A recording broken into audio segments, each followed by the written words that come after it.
Olá a todos, tudo bem? Prazer, meu nome é Lucas Borges Souza, sou estudante de Engenharia Elétrica junto com o meu amigo Leonardo Alves Macedo. Vamos apresentar a parte 2 da prova 2 de cálculo 1 da professora Aparecida. Me desculpe por falar meio rápido, é por conta do tempo, tá? É curto. Vamos lá, número 1, letra A. Deriva as seguintes funções, duas vezes tangente de x. A professora citou para a gente não utilizarmos a forma pronta para a derivada de tangente de x. Então, substituímos pela identidade trigonométrica tangente de x por seno de x dividido por cosseno de x. Derivamos isso daqui, utilizamos a derivada quociente e utilizando essa derivada, obtemos o resultado de cosseno de x ao quadrado mais cosseno de x ao quadrado, que divide cosseno de x ao quadrado. Bom, simplificando, cosseno de x ao quadrado mais seno de x ao quadrado é o mesmo que 1. Então, 1 dividido por cosseno de x ao quadrado é o mesmo que secante ao quadrado de x. Então, chegamos ao resultado dessa derivada, que é 2 vezes secante ao quadrado de x. Vamos à letra B. Aplicando a regra da cadeia em 5 elevado a cosseno de x, substituímos o 5 elevado a cosseno de x por e elevado a ln de 5, que multiplica cosseno de x. Tudo isso aqui derivando e multiplicando ln de 5 por vezes cosseno de x. Utilizando a derivada do produto, ln de 5, a derivada dele é zero, que multiplica cosseno de x, então isolamos. Ln de 5 que multiplica cosseno de x, a derivada de cosseno de x, que é menos seno de x, e com isso obtemos esse resultado. Simplificando esse resultado, chegamos a menos ln de x, que multiplica 5 elevado a cosseno de x, que multiplica seno de x. Bom, eu sou Leonardo e dando continuidade à atividade 1, no exercício C ele pede a derivada de número imperiano elevado a x elevado ao quadrado mais 2 elevado, tudo isso elevado a 5. Então, primeiro a gente utiliza a regra da cadeia, né? E aí fica 5 vezes e, que é o número imperiano elevado a x elevado ao quadrado, mais 2, tudo isso elevado a 4, vezes a derivada de e elevado a x elevado ao quadrado, mais 2. Então, usando a propriedade derivada de f mais g, isso é a derivada de f mais a derivada de g. Então, utilizando essa propriedade nessa derivada aqui, fica derivada de e elevado a x elevado ao quadrado, que vai ser 2x elevado a e elevado a x elevado ao quadrado, utilizando a regra da cadeia, mais a derivada de 2, que é zero.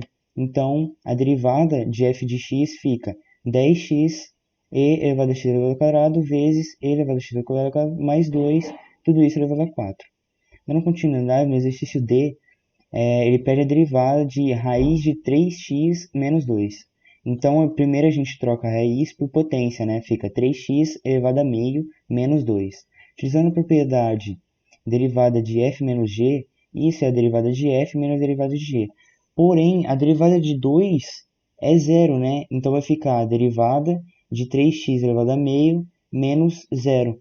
A derivada de 3x elevado a meio é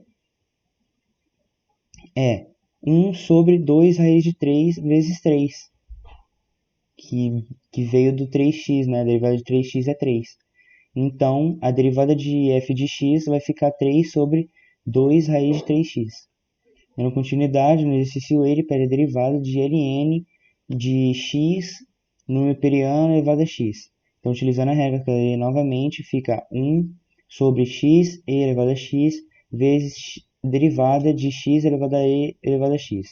Então, usando a propriedade do derivada de f vezes g é igual a f derivada de g mais g derivada de f. Então, a gente usa essa propriedade na derivada de x e elevado a x, que é x elevado a x mais e elevado a x. Por quê? F vai ser qual? O x. Derivada de e elevado a x é e elevado a x, então x elevado a x, mais g é e elevado a x. Derivada de x é 1, então vai ser e elevado a x. Então a gente joga isso na multiplicação, né, do 1 sobre x elevado a e de x elevado a x, fica, simplificando, fica x mais 1 sobre x. Então a derivada de f de x é igual a x mais 1 sobre x. Beleza, indo para a atividade 2, ele pede a equação da reta tangente ao gráfico da função do item D. O item D era f de x igual a raiz de 3x menos 2. E a gente tem que mostrar a imagem também e explicar, né? Sendo que o coeficiente angular é igual a meio. Beleza, primeiro a gente pega f de x. Quanto que é f de x? Raiz de 3x menos 2. E a f' que a gente calculou aquela hora era 3 sobre 2 raiz de 3x. Beleza, o coeficiente angular é meio. Então, isso significa que o f' de x é meio. Jogando isso na equação do f', a gente chega ao resultado que x é igual a 3. Beleza, então o f de 3 é igual a 1 e o f' de 3 é igual a meio. Usando a fórmula, né, para calcular a equação da reta tangente, a fórmula é y menos f de a igual a f' de a vezes x menos a. A é o 3 que a gente achou, que é o ponto onde cruza a, a, a parábola, né, da função com a reta tangente. Então a gente joga na fórmula. Fica y menos f de 3 igual a f' de 3 vezes x menos 3. Y menos 1 igual a meio x menos 3. Y igual a x sobre 2 menos meio. E aqui, ó, tá a imagem, né, ó.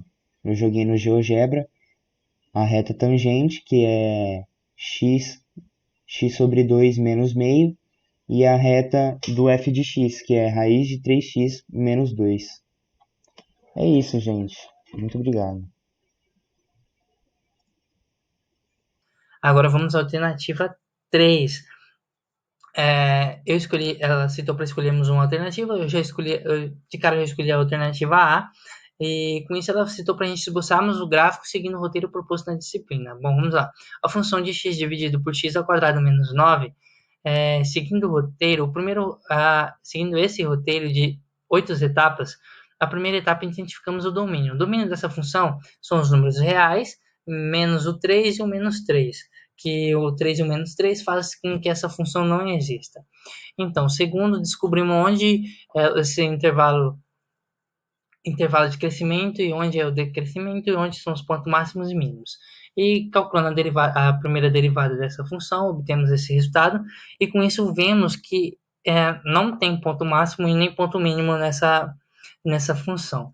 Vemos que ela é decrescente em todos os pontos, e vamos para a terceira etapa. Descobrimos a concavidade. Derivamos pela segunda vez para descobrirmos a concavidade. À esquerda de menos 3 a concavidade é para baixo, à direita de menos 3 a concavidade é para cima, à esquerda de 3 a concavidade é para baixo, à direita de 3 a concavidade é para cima. E vemos que no ponto zero é um ponto de inflexão, pelo fato dela ser decrescente e aqui a concavidade mudar. A concavidade E vamos para a etapa 4. Etapa 4, calculamos os limites laterais dos números críticos. Então, calculamos os limites laterais de menos 3 e de 3. Com isso, obtemos o resultado de mais infinito e menos infinito. E com isso, vemos que as assíntotas dessa função na vertical são em menos 3 e 3.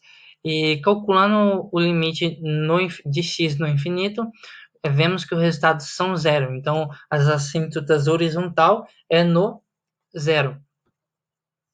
Calculando o número 6 para saber se existe assíntotas oblíquas, vemos que o limite de função de x dividido por x com limite de x tendendo a infinito, ele não existe pelo fato do resultado ser zero. E com isso, vamos montar o gráfico. Vamos montar o gráfico, e para montarmos o gráfico, pegamos todos os outros resultados. Vamos lá. Vemos que ela é toda decrescente em todos os pontos. Aqui observamos é decrescente, decrescente, decrescente, decrescente. Aí aqui observamos que no menos 3 a concavidade é para baixo, e do 0 ao menos 3 a concavidade é para cima. Ela é decrescente, mas a concavidade dela é para cima. No 0 ela tem um ponto de inflexão, e do 0 ao 3 ela tem a concavidade para baixo. Do 0 ao 3 ela tem a concavidade para baixo, e do 3 ao infinito ela tem a concavidade para cima. E os valores pegamos aqui, ó. Quando o limite tende a 3 pela direita, a concavidade é para infinito, e a 3 pela esquerda, a concavidade é para menos infinito, e assim sucessivamente.